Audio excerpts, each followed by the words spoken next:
This game is insane. The highly anticipated Sonic X Shadow Generations has finally hit store shelves, and Sonic Team absolutely blew my expectations out of the water. Not only is this a game that holds up on the first playthrough, but it's also turned out to be massively replayable due to a couple factors both intended and not so intended. Let's not get sidetracked right out of the gate though, and instead start from the beginning. On boot up, you have the choice between Sonic Generations and Shadow Generations, with the former being a pretty good remaster of the original game from 2011, which was 13 years ago, by the way. Feel old yet? And having more of the things you'd expect from a PC port nowadays. We have 3 proper save files, loads of graphics and gameplay options, and on PC, the ability to rebind controls. Folks on console only have the ability to switch between the default button mapping that's akin to Frontiers' controls, or the legacy mapping that's more like the controls were back in the day. I wish every system had the option to rebind without needing external help, but at least there's an option no matter the system. As a quick aside, Shadow Generations also has these options, with a few extra things regarding that game specifically. In terms of the gameplay of Sonic Gens, I personally didn't experience any issues with the PC version, but I have heard things from folks who have high refresh rate monitors have loading and frame rate issues. So, my recommendation is to set the monitor back down to 60 Hz for now until those bugs hopefully get ironed out. In terms of the game itself, there are now chows to collect in each level, as well as some modifications to the cutscenes and dialogue. I didn't bother collecting all the chow, but thought it was nice that they chilled out in white space after grabbing them. I played a lot of the Chow Garden in Sonic Adventure 2, so it was really cool to see these designs again. The cutscene and dialogue changes are fine. They don't overly add or take away from what was there originally, but the priorities Sonic Team had for what needed to be done felt a little backwards sometimes. Give the cutscenes new animations and pacing to match the new voiceovers? Nah, it'll be fine. But if Silver isn't holding a chili dog, someone's getting fired. Beating Sky Sanctuary as classic Sonic is hilarious too, so I'm just gonna let that one ride.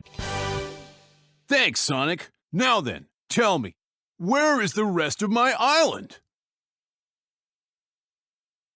Regardless, it's still mostly the same Sonic Generations experience that we got back in 2011, and I'm very happy that it's now on modern consoles and has more options. The drop dash has also been added to both Sonic's movesets, though Classic has it as a skill for some reason while Modern just has it natively. Honestly, it's implemented really half-heartedly. Since it's a skill for Classic, you can't use it in any of the challenge acts or bosses, and for Modern, it can only be activated after a jump dash, and even then, the Stomp Boost combo is still superior to it in every way. It's disappointing, but thankfully it isn't very intrusive. And with that out of the way, let's dive into the real meat of this remaster, Shadow Generations. Warning, full game spoilers are inbound. Personally, I went into this game basically spoiler-free, only barely remembering anything from the first 2 trailers. And I have to give a huge shout out to my community for allowing me to do so, because wow. When I did my first playthrough, it was right as the game released, where I was also streaming and hosting a giveaway for it. Thanks to my Twitch moderator Amazon for helping with that. You can find it over on my second channel, but I want to say that my attention was definitely all over the place with everything going on. So many of my opinions from there probably won't match what I say here, as since then I've done a full second playthrough on my own. In terms of the story, I will not be covering it in detail. Story is not why I play Sonic games. I'm all about the gameplay. What I will say is, it's good. The plot is redundant as a longtime fan, but necessary given the circumstances with the type of game this is and the movie that follows it. It was executed well and got me in the feels a few times. The Dark Beginnings prequel animations were cool too. Shadow vs. Emerald is definitely a highlight for me. On rewatch, I was very impressed with how well the cutscenes were choreographed and how cinematic the camera angles were, which created a hilarious contrast when some new scenes were created in the old Sonic Gens engine. Kurt also killed it as Shadow. It was absolutely the standout performance.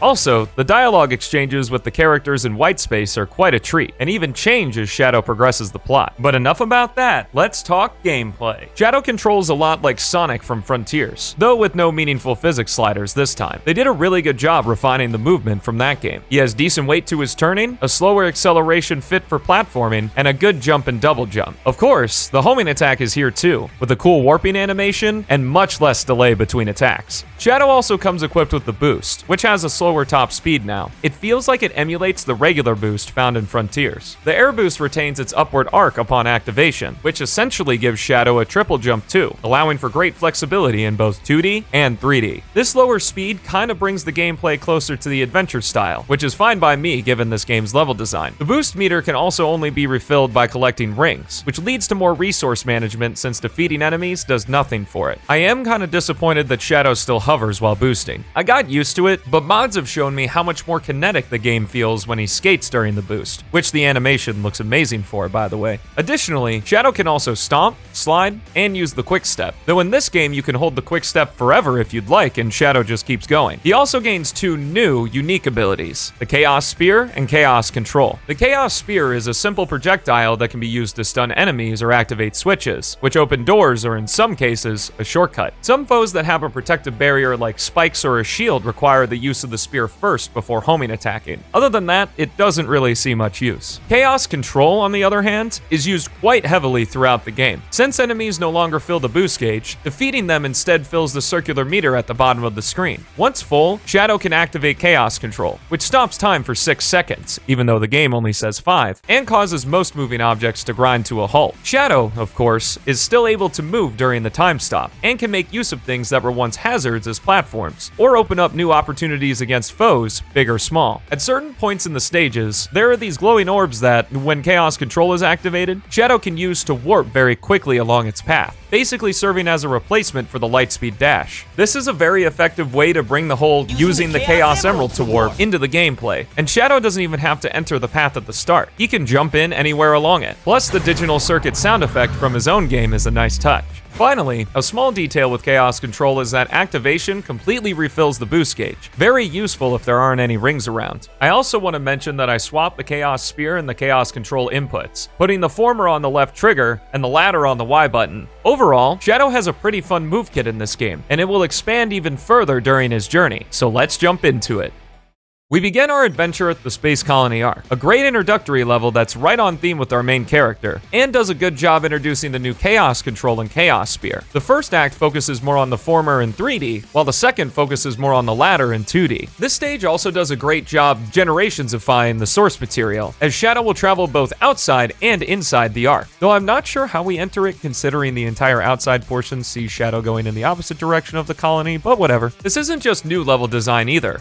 It's actually pretty good. While not really having multiple pathways, it does have frequent detours and shortcuts. The level also wraps around itself in certain places, allowing you to create your own shortcuts as well with clever play. Heading into the interior is where things start to slow down just a tad. In order to get in, there's a cutscene where Shadow Chaos controls a huge missile and kicks it away with a button mashing sequence. While cool on the first couple playthroughs, it gets quite annoying on repeated runs, especially since it's the first level of the game. This isn't the worst of it though. About 3/4 of the way into the stage, Sonic Adventure 2's biggest fan Black Doom shows up and warps reality into what resembles Radical Highway. In order to do this, there is a 24-second cutscene that is used to mask a loading screen. In this context, these are the coolest loading screens I have ever seen in a game. However, they really interrupt the flow of the stage on replay, especially here since we already had the missile cutscene. What doesn't help is that the level design in Spectacle Highway here pales in comparison to what the regular stage has to offer, with very little alternate routes or ability to create shortcuts. Looking at it from a first playthrough perspective, this first one is fine to introduce the player to the mechanic, but there was no reason to visit it as often as we were going to throughout the game, especially considering the endgame. Black Doom already has a good presence outside of these segments as the big bad, but if he has to be here, it would have been better to have these taunting segments be within the level's unique setting.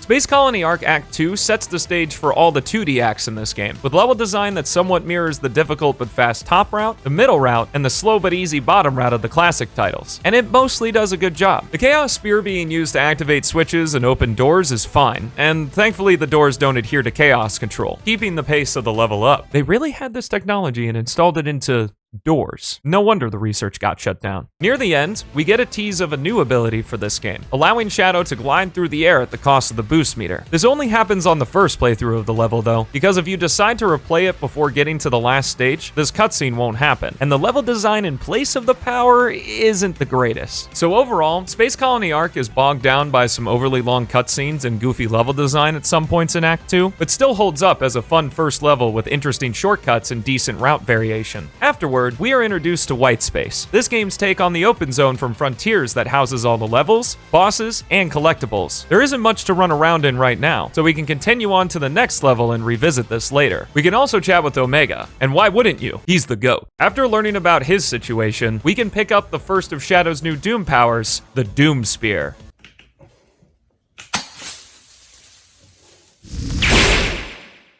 This one's simple. Hold the Chaos Spear button down, and Shadow will target up to 5 spearable objects or enemies, then release to fire all the spears at once. This ability is used in a couple places in White Space to open doors, then is occasionally seen during the rest of the game's runtime. Anywho, with a new power in tow, we come to our next stage, Rail Canyon. A fine choice from Sonic Heroes considering we see the capsules that hold the Shadow clones in that stage, but I still would have personally liked to see Egg Fleet because that level concept is just asking to be a boost stage. Act 1 and 2 share mostly the same level design philosophies of Space Colony Ark, though being on rails for most of it makes this one a little bit worse. It's been a long time since rail grinding has had any sort of mechanical depth, and this game is no different. There are a few parts where Shadow just boosts forward, and that's it. Boosted rail jumps in this game also aren't as useful as they were in Frontiers. Act 1 also has a Spectacle Highway segment that is a tad bit better than the first, but still isn't even as good as the regular stage. Rail Canyon 1 is probably my least favorite 3D level in the game. It's not a bad level, but it's not up to the standard that the previous 3D acts set. Act 2, though, is quite fun. The rails are more condensed in 2D space, allowing for boosted rail jumps to be more useful. The stage also has really good pacing, and a neat set piece at the end. As for the level theme, Rail Canyon in Shadow Generations is just Rail Canyon. Sonic Generations did a really cool meshing of both Seaside Hill and Ocean Palace's gimmicks, even going so far as to blend both stages' music into one track, creating a much richer experience than what either stage was on its own in Sonic Heroes. Act 2 of Rail Canyon has a Bullet Station remix, and the 4-way cannons are here in the background, but none of the set pieces of Bullet Station exist. Act 1 could have had an interior train chasing segment and easily could have integrated Doom Spear into the mix as the method to destroy it. Act 2 could have shot Shadow out of one of the cannons and maneuvered up and down almost like a 2D space shooter, firing out Chaos Spears to hit enemies and boxes. A missed opportunity, but I am glad that what we have is still good. Finishing Rail Canyon unlocks the way to the first boss gate, and along the way, we'll find our next power, Doom Blast. 맞아.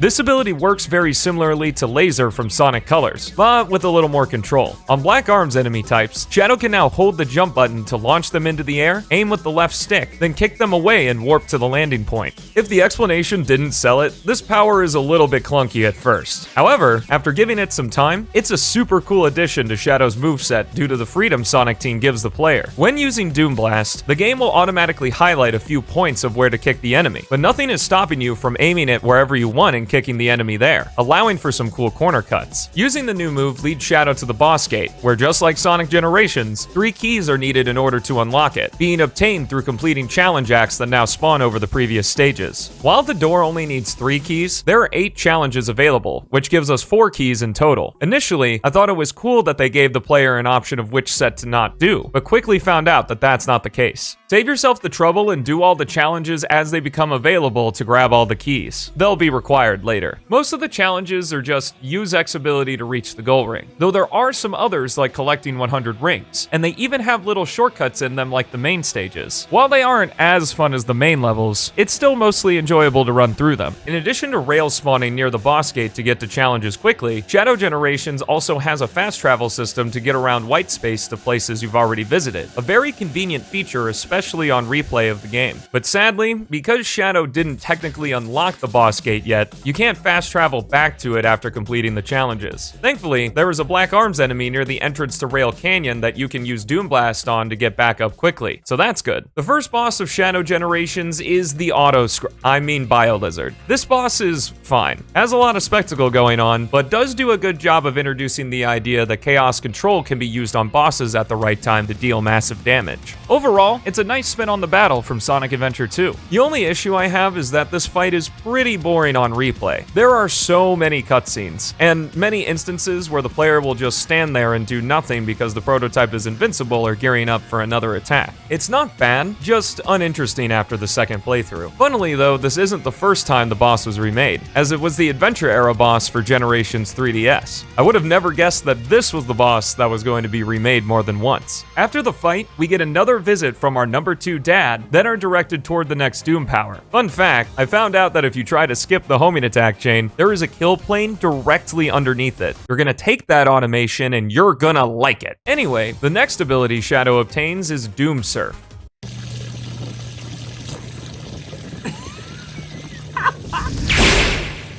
This gives him access to traverse across water. While on the manta ray, Shadow can perform a boost right at activation, jump, and quick step side to side, which also functions as an attack. It's a pretty nice addition. Has about the same depth as rail grinding, but this game does utilize the surf mechanics in pretty cool ways that we will see coming up. While we can go to either of the 2 newly spawned stages, I'll be taking the path of Kingdom Valley first.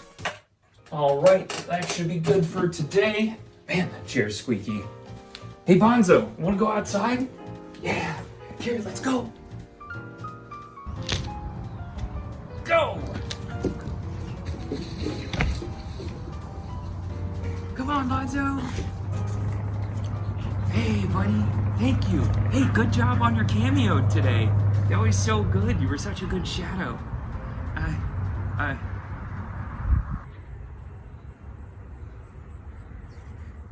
Yeah, it's probably nothing. Let's go, bud. Come on.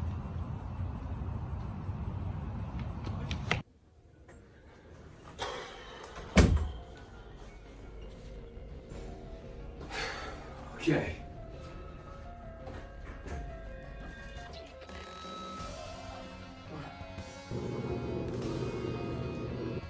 I just need to finish this video. Oh my gosh, it's been going on for so long.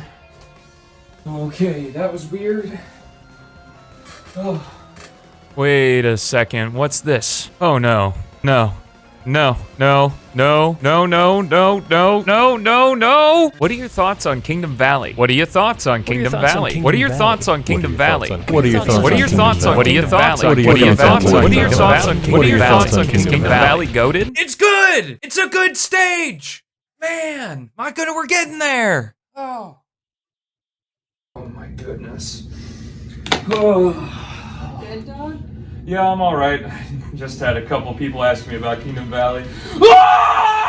Full stop. Act 1 and Act 2 are probably the best stages of the game in their respective dimensions. Act 1 has no radical highway segment, is extremely open, and has tons of cool detours using Doom Blast, Doom Surf, and Chaos Control. I only have 2 nitpicks. First, the water looks bad. Reminds me of the whitewater glitch in PO6 that happened in a few of the updates. This is all throughout the stage too, including the Mach Speed section, which leads to my second gripe: the Mach Speed section is a little short. I like that they cut it down due to Shadow's lower top speed, but it feels like it ends before it even gets going. To keep the pacing of the level the same, I would maybe omit some of the first surfing sequence to add more to this part. Act 2 probably does the best job generationsifying the level. As for most of it, Shadow travels throughout the castle, which we didn't do in the original game. It only falls flat just a little bit when the moving pillar gimmick overstays its welcome for an extra room or two, but other than that, it's a fantastic stage. Completing Kingdom Valley unlocks big for Shadow to converse with. He also gives him this weird Sonic-like smile in the intro cutscene too. Yes, Big's just everybody's comfort character. The shopkeeper would have been more on brand for 06 as a joke inclusion, but Big was in Frontier, so it makes sense. He even talks about how he's visited the Ark before and has seen Shadow run by him a few times. My god, the Adventure 2 Big cameos are canon. What is this series? The other level in this era is Sunset Heights, which was incredibly shocking. This game is about time travel though, so I suppose levels can be taken from the future as well. Future in terms of story anyway. This stage is right in line with the rest in terms of quality, meaning it is miles above anything it had to offer in Forces. I really like this segment in the underground portion where Shadow enters this big room with the teleporting Black Arms enemy. This type will throw out shades that you can defeat with a Chaos Spear until eventually you take out the source with a Doom Blast.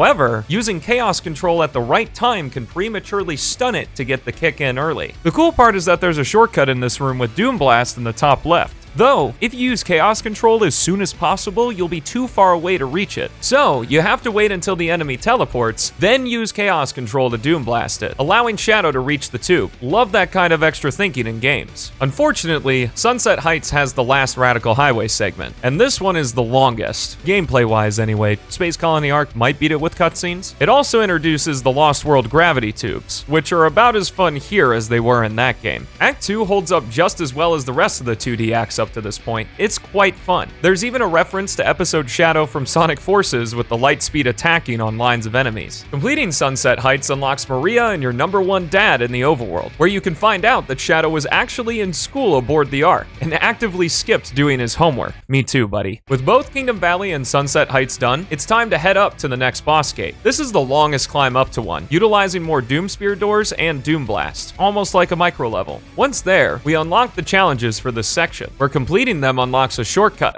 Oh wait, it doesn't. This is just padding out the runtime by not offering a shortcut back to the second boss gate. There's no new level design here. You can't fast travel back to it. It's just doing the same thing you already did to get to a place you've already been to before. Why don't the challenges just unlock after completing every level in the segment? It would make sense. That's what Sonic Generations does. Regardless, we head into the second boss fight, Metal Overlord, and this one's good. Boss fights in Sonic games are at their best when they are emulating levels, and while the fight doesn't use Shadow's standard movement, Doom Surfing is utilized pretty well in place of it. The goal here is to hit Metal Overlord with the debris in the water or missiles he fires out to damage him, which can be done using Doom Surf's Quick Step ability. Though there are also ramps that act as shortcuts for Shadow to hit him directly. They even snuck in a Chaos Control path here as well, which, if you use it, Metal Overlord taunts you that he already has Chaos Control, but you're using it to damage him. Whatever. The level will loop until he reaches half health, with part of it being a tail swiping section where he can't be damaged. However, if you're good enough, you can get him to half health before this, immediately bringing the useless heap of metal to phase 2. Love that kind of boss design. The second half of the fight sees Metal Sonic whipping up a tornado and creating a whirlpool, where Shadow will then surf along the outskirts of it and knock some more objects into him. If the Wind Waker similarities weren't enough, there is only what I imagine to be a straight up homage to Zelda Energy Tennis with the crystal projectile. Made me smile when I got to it. Near the end of the phase, Metal Overlord will throw one of the big Egg Fleet ships at Shadow. At least it gets some representation, which he can destroy with the Doom Spear. Once the debris falls, activating Chaos Control and homing attacking 5 pieces will cause a cutscene to trigger, ending the fight early. Metal Overlord is a great fight with creative use of Doom Surf. Big fan. After that, we explore the white space once again to be greeted with our next Doom power, Doom Morph.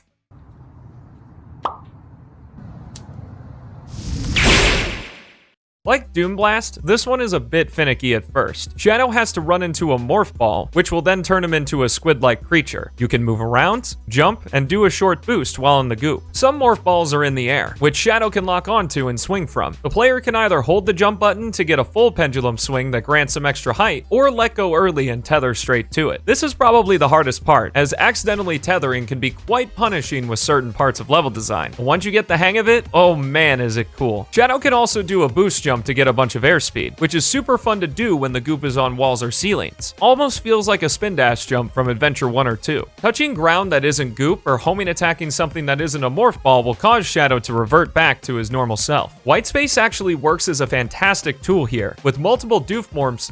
With multiple doof morphs. God damn it. With multiple Doom Morph set pieces to get the player used to how it controls before heading into a level. Speaking of levels, let's head into the next one. What?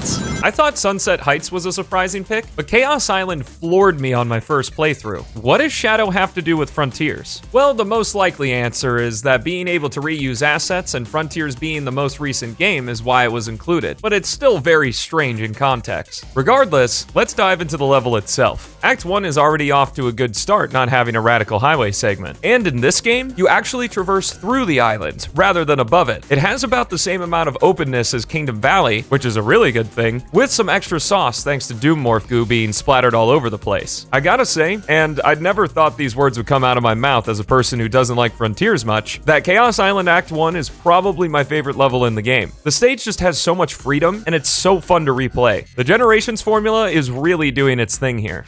Act 2 doesn't get the same praise, unfortunately. It's probably the weakest 2D stage in the game. Doom Morph is a lot more restricted in 2D, and the tethers aren't really utilized as creatively as Act 1. Most of the time, they're just used to bounce between the floor and ceiling. This act is still good. It's just a tad worse than what the rest of the Act 2s offer. Puzzling inclusion or not, Chaos Island delivers on the gameplay front, which to me is the most important thing. Totally forgot that Rouge is the character unlocked in the overworld for this level, so I only have her post-game conversations. It's nice seeing Team Dark indirectly interact with each other here. This is the only level in the third section of the game, which means it's time to once again go to the boss gate to spawn challenges rather than them just appearing after beating the stage. Once the challenges are completed, this boss gate requires 4 keys, by the way, which is why all of the challenge acts are required, we can finally enter the fight. Despite this game being about time travel and all, I had no clue Mephiles would be making an appearance here. Let's see how the fight stacks up. Basically, it's a better Biolizard. Shadow is thrown into the Dusty Desert Arena once more, where he must avoid the laser that killed Sonic, nice touch guys, and use Doom Morph to knock the devil out of the goop. The game then prompts Shadow to use a Doom Blast to knock Mephiles into the orbs on the pillars, and then just pummel him into the ground. Seriously, Shadow has no chill in these boss fights. Quick tip here is to actually get in a couple attacks by mashing the jump button, then hold it down when Mephiles warps for the 3rd time to initiate the Doom Blast. Gets a good chunk of extra damage in. This cycle repeats, this time spawning the minions from the Flame Core version of the 06 boss fight before the Morph Ball appears, making good use of the Doom Spear and filling up the Chaos Control meter. At half health, we enter Phase 2, where Shadow's Shade will drop some pillars, one of them covered in goo. This allows us to use Doom Morph to get up to him and his clones for an attack. Then we get a round of the big dude from the original Dusty Desert fight, where Chaos Control can be used to make quick work of him, as each time you deal damage, he will fully refill your meter. This is my favorite instance of Chaos Control in a boss, as you can freeze the big dude while he's submerged to get damage in early, speeding up the fight. Once it's defeated, Mephiles and his clones will surround Shadow for a final attack, but if you use Chaos Control before attacking him, this extended finisher happens.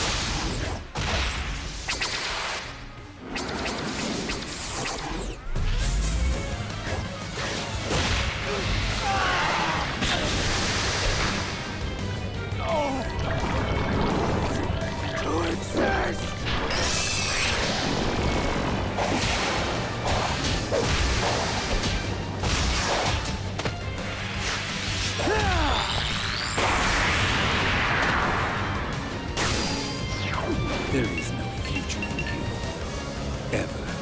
Very cool ending. As for his voice, I've warmed up to it on replay. Robbie can still sound more like a hero than a villain to me at times. I found out he's also voiced Spider-Man, which is the hero voice I was thinking of, but it's just a different take on the character. With the Tennessee Titan now defeated, it's time to grab the final Doom power, Doomwing.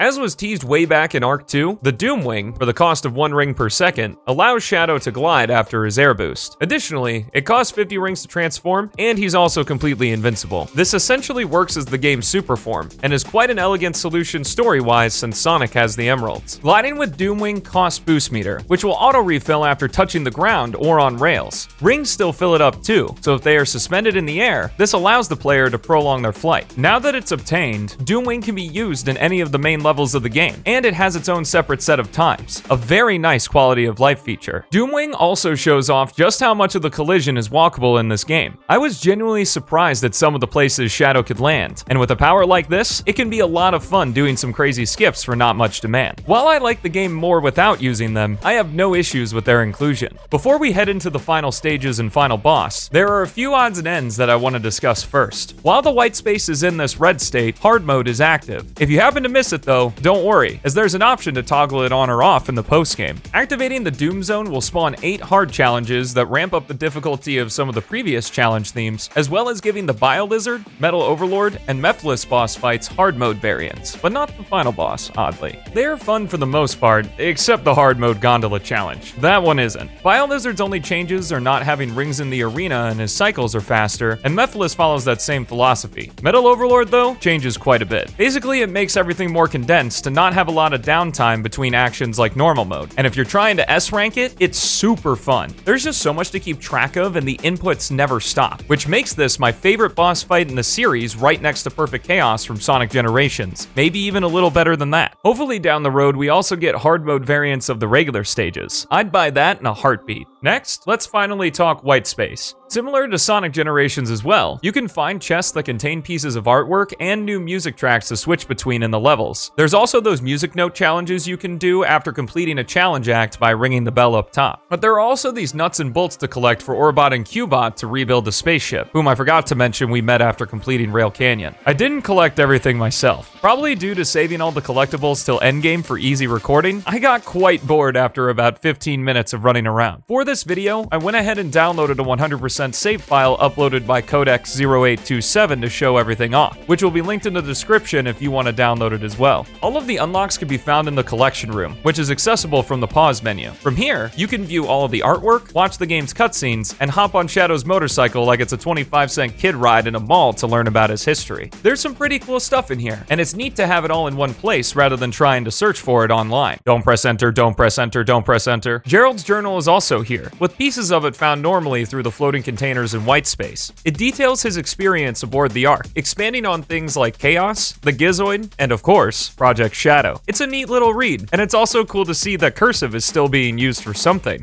There's one last thing I want to discuss before the endgame, and that's Chaos Control. Specifically, the fact that it stops the in-game timer while active. While kind of a neat gameplay lore addition, practically, it's quite annoying to not know what my actual time is at the end of the stage. Yes, I know it's been a thing in previous Sonic games, but I don't like it there either. And just because that's how it was then doesn't mean it's how it should be now. As I've said too, Chaos Control is already super well implemented in the stages with opening up alternate routes and the warp points. But since it's already implemented this way into the game, I've come up with a win-win solution. 2 timers on the results screen, one for the in-game time and one for the real time, and change nothing else. If that could be confusing for newcomers, make the real-time timer smaller than the in-game one. Still too confusing? Have it as a toggle in the options menu. There are workarounds with third-party applications, but being able to know my real time within the game itself would be a very nice quality of life addition, just like how the Doomwing and non-Doomwing times are split up in the game already, and it's even more of a benefit to the console versions who can't use those applications as easily. Okay, actually, one more thing. It's the last one, I promise. Now that we have all of our abilities, it is a massive missed opportunity to not have any new shortcuts open up in the previous stages for each one other than Doomwing. It would have helped make these stages even more replayable than they already are. Alrighty, with the side questing done, it's time to finish the game. And our final stage is, you guessed it, Radical Highway.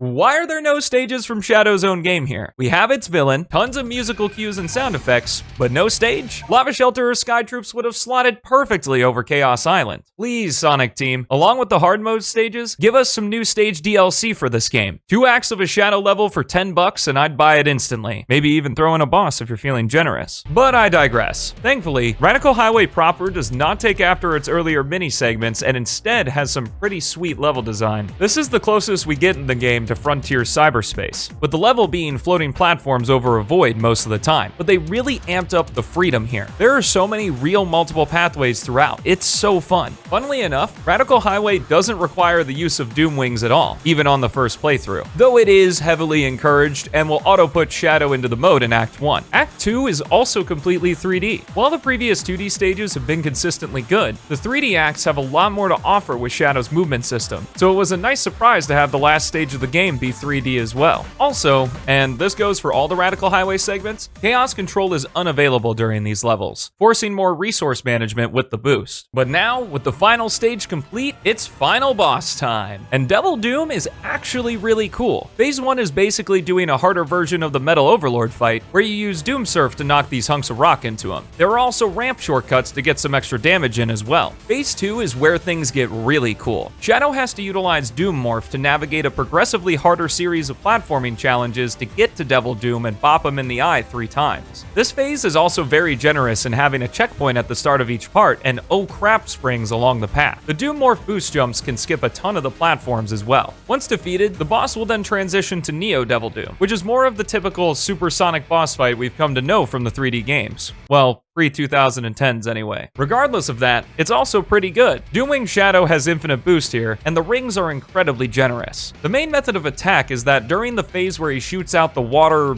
hooks, I think that's what they look like anyway, Shadow can launch them back at him by barrel rolling into them. If done successfully, Shadow can then lock onto the big eye and hit it for a chunk of damage. There also is a part where you avoid his swinging head, which has somewhat of a misleading indicator. Despite it, the head does follow Shadow and will swing wherever he is positioned on the screen. Thankfully, it's still telegraphed enough to where it isn't much of a problem. Additionally, there will be a section where Neodoom will spawn some walls that Shadow has to navigate through, which the roll makes more manageable. Once the health bar is depleted, there will be a couple QuickTime events similar to Perfect Dark Gaia. Then, in stretched aspect ratio fashion, Shadow delivers the coup de grace to Neo Devil Doom. Afterward, Shadow says goodbye to Maria and Gerald one last time, sheds a tear, and runs off to sit on the sidelines and watch Sonic fight the Time Eater. You've got this, Sonic. Ending Shadow Generations. The thumbnail of this video states, success in iteration. For so long, I had wanted and hoped that Sonic Team would find a foundation with the style of Sonic game, learn from it, and create something better in the next installment. They finally did, and it paid off. With consistently good level design, a fun moveset to play with, a touching story as icing on the cake, and the main problems I have, Spectacle Highway and the Boss Gate retreads, being small in number, this is a fun game. I absolutely recommend it, doubly so since it comes with a competent remaster of a great Sonic game for modern consoles. At the end of the day, I'm so happy to say that Shadow Generations is not just a good Sonic game, but a good game, period.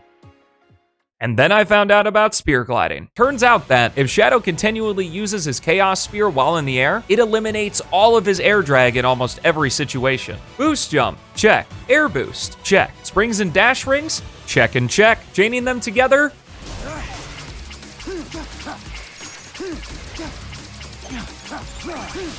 you bet. This mechanic, while having more depth than what I'm describing, at its most basic form still breaks the game wide open in terms of creativity and routing. It's basically a more fair version of Sonic Frontiers' homing dash. It feels more fun to use than the Doom Wings too, as there's more to keep track of like positioning or if you've already done your air boost or not. Though I won't deny how fun the insanity of combining both spear gliding and the wings together is. Throughout this video, I've deliberately called this game good, but spear gliding takes it up a notch. Just a couple hours of practice and you'll be flying around these stages like a maniac. This is where the game truly shines. Earlier on, I talked about how I don't think the level design in this game is quite up to snuff. That is, the alternate routes, especially in 3D, feeling more like detours than actual different ways through the stages. But, especially with the addition of spear gliding, Shadow's incredibly active moveset is so fun to use that it sort of fills that gap for me, mitigating most of the shortcomings the levels have. Like Sonic's part, Shadow Generations is so short and has so many quality of life features that it's incredibly easy to jump back in and play these stages. Discovering all the nooks and crannies these levels have despite the lower emphasis on exploration, especially with spear gliding, brings me back to the classic days of,